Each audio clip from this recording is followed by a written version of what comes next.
now everything has been strung through, and in terms of placement, this is how I want the earrings to look.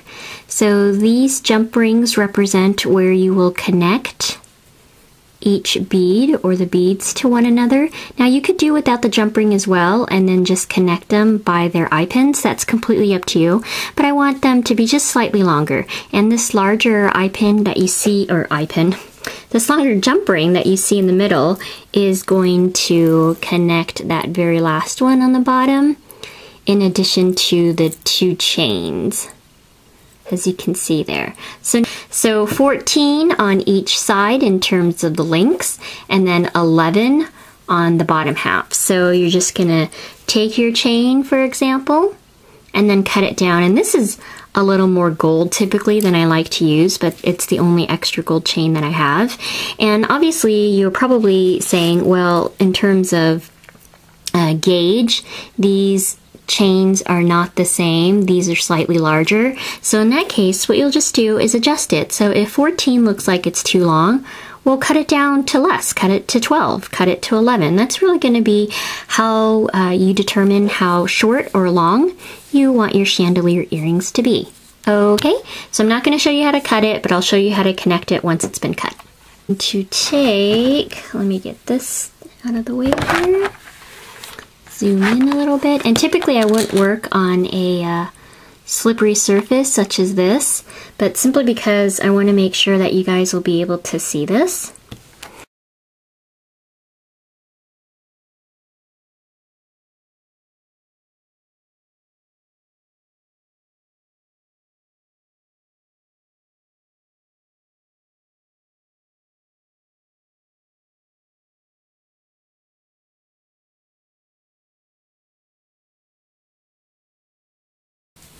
And then when you spread it apart, that is essentially how it's gonna look. So remember when I said earlier, if you wrap your wire around the base there, you can do that. But when you do that though, you're closing that loop permanently. And if you wanna put a chain through it, you can't do that. So in this case, as I demonstrated, it's always best to have that open loop there, so that we can reopen it and put the chain back in. So we'll just start with one side. Again, take your pliers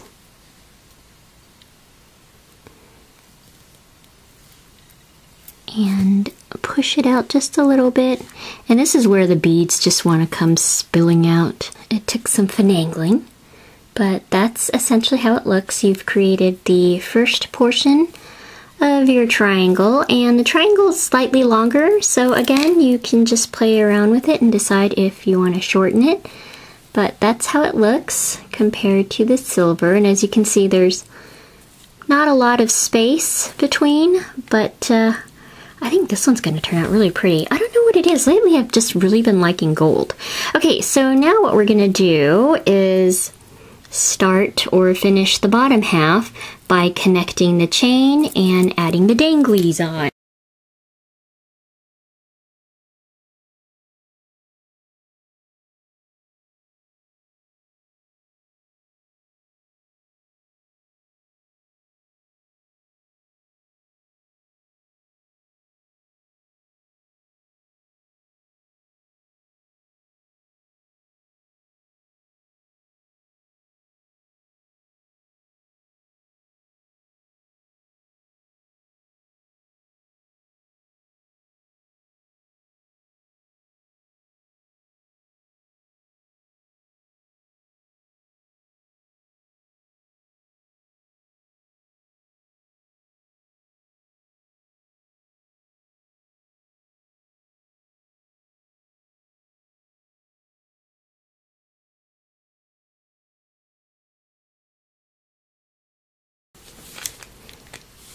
Now that you have your last leg of the chandelier earrings, here's the large jump ring. I've placed that larger rondelle bead. I've fixed that. I can't believe I messed that up. Sorry, you guys.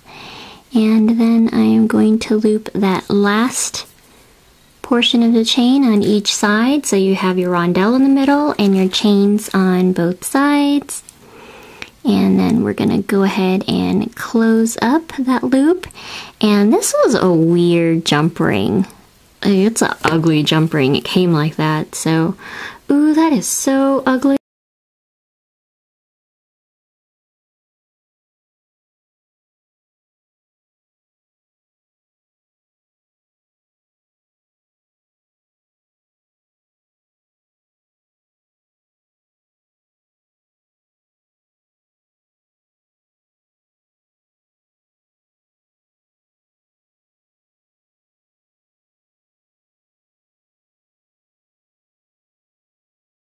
Zoom out.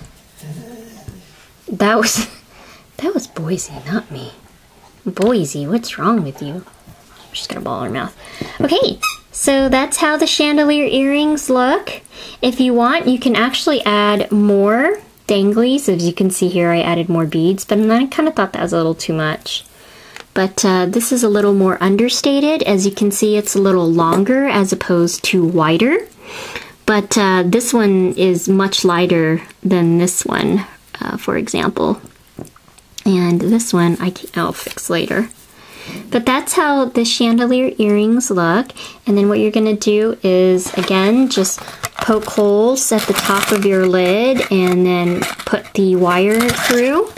And then obviously you're not gonna see it because I covered it with that piece there. So when your mother or grandmother, whomever, pulls out of the box, they'll see the chandelier earrings hanging from the lid of the box. And I think what we can probably do is shorten it just a tad.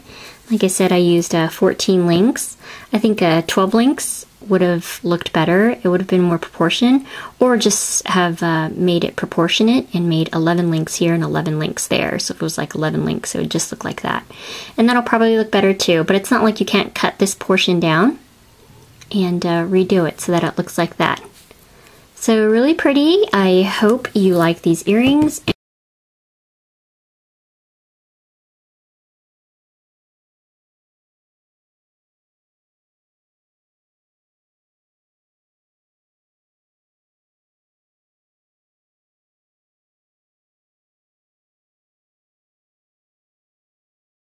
While we are waiting for the little frame to bake, I'm going to show you how to make the little dry erase portion. So this is just the packaging that came with a fondant gum paste mold I purchased. So here's the plastic that it came in, and then here's the white cardboard. So we're going to use this, and we're also going to use this. So I'm going to essentially take my cookie cutter and just going to place it on the back there. It doesn't matter where you place it, just as long as you know that the front is white.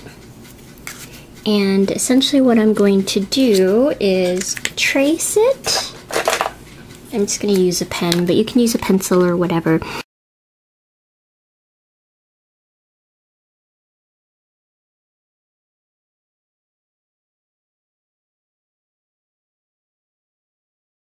Once you've cut the white portion of your dry erase board, you'll want to cut it for the plastic as well.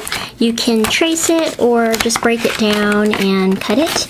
I think the flap right here is sufficient space. Barely enough, it's perfect. So I'm just gonna go ahead and trace it and cut it. Once you've cut your clear plastic portion, make sure you clean both sides, because the last thing you want are finger smudges, as you can see there, or dog hair once you adhere it down.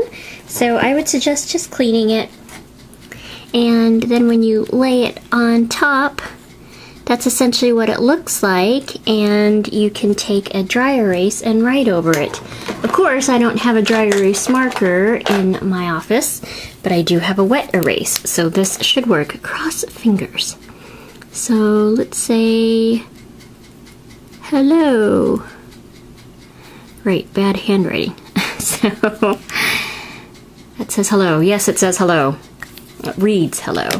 And then if I want to remove it, you can just get like a wet nap, or use a little bit of your finger, for example, and then you can just wipe it off. So she can use a dry erase marker or a white marker, and it's good to test it ahead of time, just so you know that the surface isn't too porous, and for whatever reason it won't let you take off the ink once you've written on it. And I know for a fact this works with this, so if it works with the wet erase, it'll definitely work with a dry erase. Okay, so we're just gonna wait for the frame to dry or bake, and then I'll show you how to put it.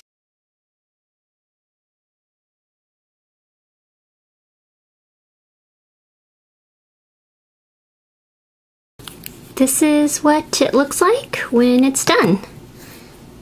So what you'll do now is, again, take a piece of magnet and you'll want to glue it to the back of your little dry erase board. You can use one magnet or multiple magnets. And in this case, I'm going to adhere it using a hot glue gun, simply because I'm going to be adhering the magnet to paper, and I think it will adhere better.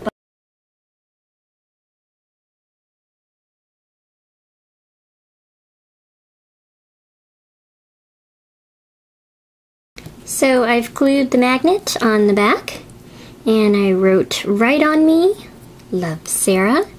And remember this little metal strip that I showed in one of my tutorials for the Hunger Games? I'm just going to cut a small strip again, so that when you put it into the wall of your little boutique box, it will stay up. So, oops, sorry. Here is the boutique box.